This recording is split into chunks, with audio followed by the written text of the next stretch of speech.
empezar. La custodia es la tenencia física de los menores. ¿Qué quiere decir eso? ¿Con quién se queda el menor? ¿Quién va a tener físicamente el nene o la nena, si es mamá o es papá? O en casos, por ejemplo, ahora donde pues tenemos el Código Civil y la jurisprudencia lo permite, también se dan situaciones donde parejas del mismo género pues van a tener la situación de que ya sea mamá, pues hay una separación, o papá, hay una separación. La custodia, quien tenga la custodia, que se supone que una vez haya una separación formal, prevalezca la custodia compartida. Eso se supone que sea lo principal. Sin embargo, en la realidad, en lo práctico, no necesariamente es lo que pasa. ¿Por qué? Porque cuando hablamos de custodia compartida hay unos requisitos y uno de ellos es la comunicación entre las partes. Tiene que haber, o debería haber, buena comunicación entre las partes para poder llevar una custodia compartida en beneficio o en pro del mejor bienestar del menor. Lamentablemente eso lo vemos en muy pocas ocasiones, que debería ser al revés. Cuando hay la separación que se determina, ya sea a través del tribunal o a través de acuerdo entre las partes, quién va a tener la custodia de los menores, ahí comienza el proceso de determinar la cuantía de la pensión. Usualmente cuando eso ocurre hablamos de una pensión provisional. El tribunal inmediatamente, por ejemplo, cuando uno radica una demanda de divorcio, el tribunal, y hay menores envueltos, el tribunal atiende el asunto del divorcio e inmediatamente también atiende el asunto de la pensión alimentaria. Se atiende usualmente es una pensión provisional, la primera ocasión, viene el proceso de descubrimiento de prueba. Claro está, esto es caso a caso, hay casos más complicados, hay casos más sencillos, hay casos que dependen muchísimo de la comunicación entre las partes, y ahí entramos en lo que estuvimos hablando hace un rato, de la importancia de la inteligencia emocional trabajando este tipo de casos, tanto por parte de las partes, para valga la redundancia, como de los abogados y las abogadas que manejamos este tipo de casos. Para volver al proceso, una vez se atiende el asunto, ya sea de la provisional o de la final, pues entonces el tribunal lo toma en consideración. Esto lo hace lo que le conocemos como la EPA, que es la persona encargada de recibir toda la prueba, de hacer los cálculos y entonces remitir a la consideración del juez o de la jueza para entonces fijar la pensión, lo que se conoce como la pensión final, en beneficio de los o las menores habidas entre la pareja.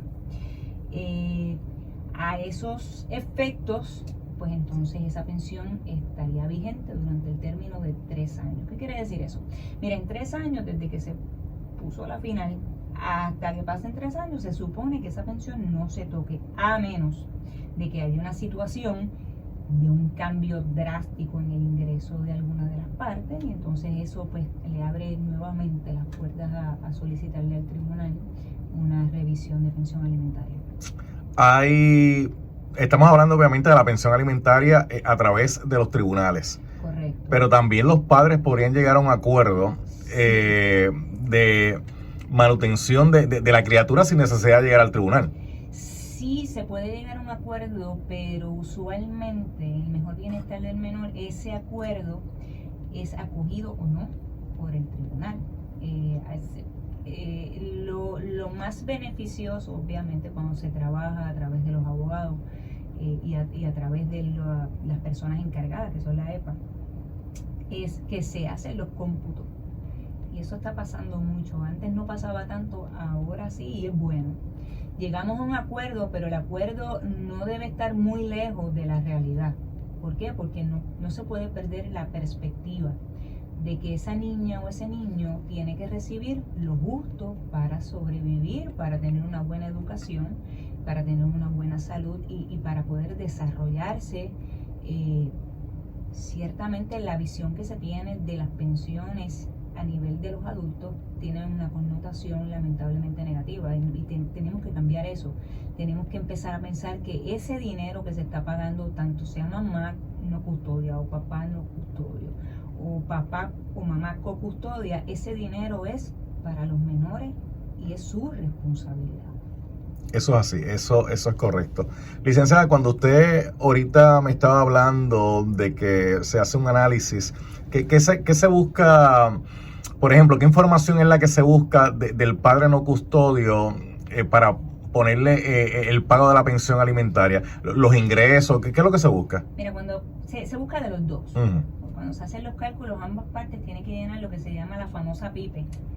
¿Qué es eso, licenciada? ¿Qué es eso? Sé que hay muchas personas que le tienen pánico a esa palabra. Esa es la planilla de información personal y económica. Ambas partes lo tienen que llenar, ambas partes la tienen que someter con la información de su ingreso. Porque cuando se saca el cálculo, se saca a base de ingresos de ambos padres, ¿verdad? Porque ese es esencial en el cómputo para sacar los porcientos de responsabilidad. Esto es matemática pura. Los porcientos de responsabilidad, y a base de esos porcientos de responsabilidad y los números de las guías conforme a la edad de los menores, nos da lo que sería la pensión, que se divide en dos partes. Tenemos la básica, eso es lo que sacamos inmediatamente con los cálculos que nos da la tabla de la pensión de la guía, ¿verdad? Y tenemos la suplementaria, que esa es otro aspecto que se le suma, y ahí vienen los porcientos de vivienda, los porcientos de educación, eso se le suma a la básica, y esas dos partes completas es lo que nos dan lo que se conoce como la pensión final, que es lo que mamá o papá tendría que pagar mensualmente, o ya sea el acuerdo, usualmente es mensual, a beneficio de los o las menores en